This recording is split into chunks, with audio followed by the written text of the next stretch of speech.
You know that feeling when you're just stuck carrying a resentment? That old hurt that just keeps replaying in your mind and you can't seem to shake it? It's heavy, right? Well, it turns out that over 100 years ago, a writer named Ralph Waldo Trine had a surprisingly modern solution in his classic book, In Tune with the Infinite. So, in this explainer, we're going to translate his timeless ideas about love into a really practical tool you can use today to finally put that weight down and get your energy back. Oh man, we all know this feeling. It's that argument from last week that's still echoing in your head, or that unfair thing a boss did that just sticks to you like glue. It feels so heavy because, well, it actually is. See, resentment isn't just an emotion, it's a story that we get caught telling ourselves on a loop. And every single time we press play on that story, it just drains our energy. So the real question is, how do we break the cycle? All right, so here's what we're going to cover. First, we'll look at the very real price we pay for holding on to resentment. Then, we're going to redefine love as something way more practical called goodwill. We'll see how this is actually an act of strength, not weakness, apply it to a few real-life situations, and then I'm going to give you a super simple 1-minute practice you can start using immediately.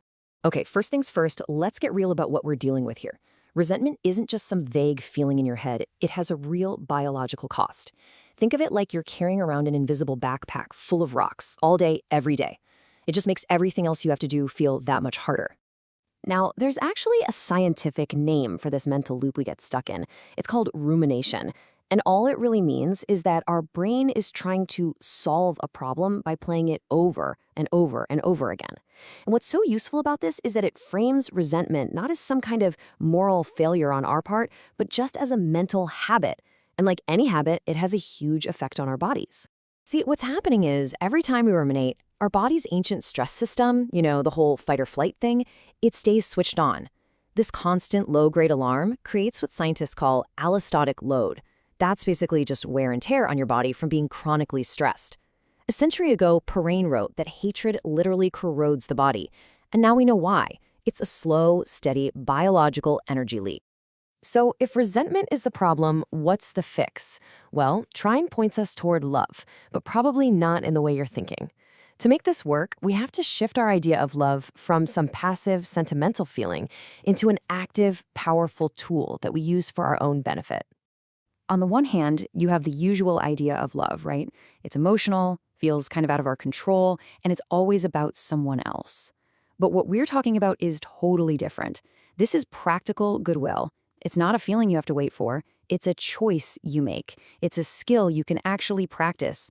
And here's the most important part. It's something you do for yourself to protect your own peace. And hey, this is not some new age idea. We're talking ancient wisdom here. The philosopher Aristotle called goodwill inactive friendship. I love that because it gets the point across perfectly. It is simply the internal act of wishing someone well. That's it. It doesn't mean you have to be their friend or even talk to them again. It's a private, internal shift that you make to cut that negative cord. Now, I know what some of you might be thinking. Wishing someone well, especially after they wronged me, isn't that weak? Isn't that letting them off the hook? Actually, it's the exact opposite. It's a profound act of personal power. It's about taking the hook out of yourself. Let's be crystal clear on this. Practicing goodwill is not about being a doormat. You are not in any way condoning or accepting bad behavior. What you are doing is setting a firm internal boundary. You're making a conscious choice to no longer let that person or that situation live in your head rent-free and drain your most valuable resource, your energy.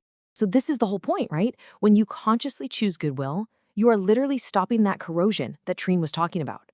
You're plugging the energy leak.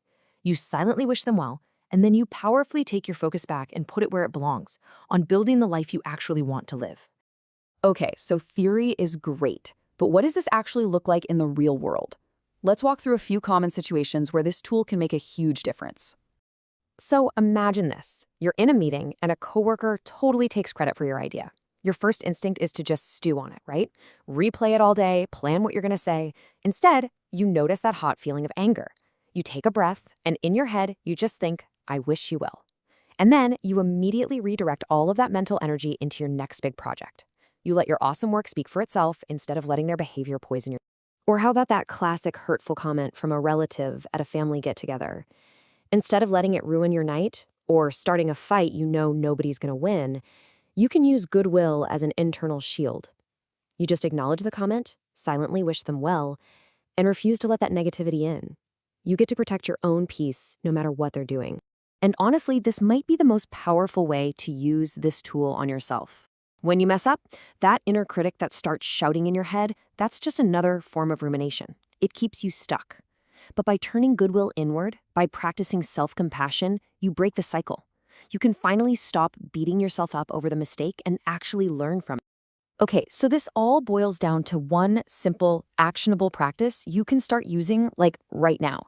I call it the goodwill power reset, and it's designed to interrupt that resentment habit the second it starts. It's just 4 simple steps. First, just notice the feeling bubble up. No judgment, just see it. Second, take 1 deep breath. This little pause is surprisingly powerful. Third, just to yourself, silently say, I wish you well. Remember, this is a switch for your brain. And fourth, and this is the real power move, consciously reclaim your attention. Your focus is your greatest asset. You decide where it goes. Put it back on your work, on a person you care about, on anything positive. So let's tie all this together. We've gone from understanding that heavy, sticky feeling of resentment all the way to a simple tool that helps you find your resolve and take your power back.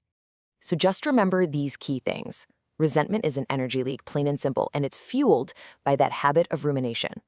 Goodwill is not some fluffy feeling. It's a practical choice you make to plug that leak.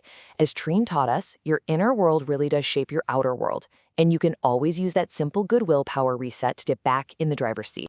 And everything we've talked about today is really just a modern take on the timeless wisdom packed into Ralph Waldo Trine's classic, In Tune with the Infinite. It's just an amazing reminder that some of the best ideas for living a more powerful life have been with us all along. So I'll leave you with this question to think about. What is one small resentment, maybe towards someone else or maybe even toward yourself, that you can practice releasing today with this tool? Thanks so much for joining me. Be sure to catch the next explainer in this series, and you can find the whole playlist right on our channel.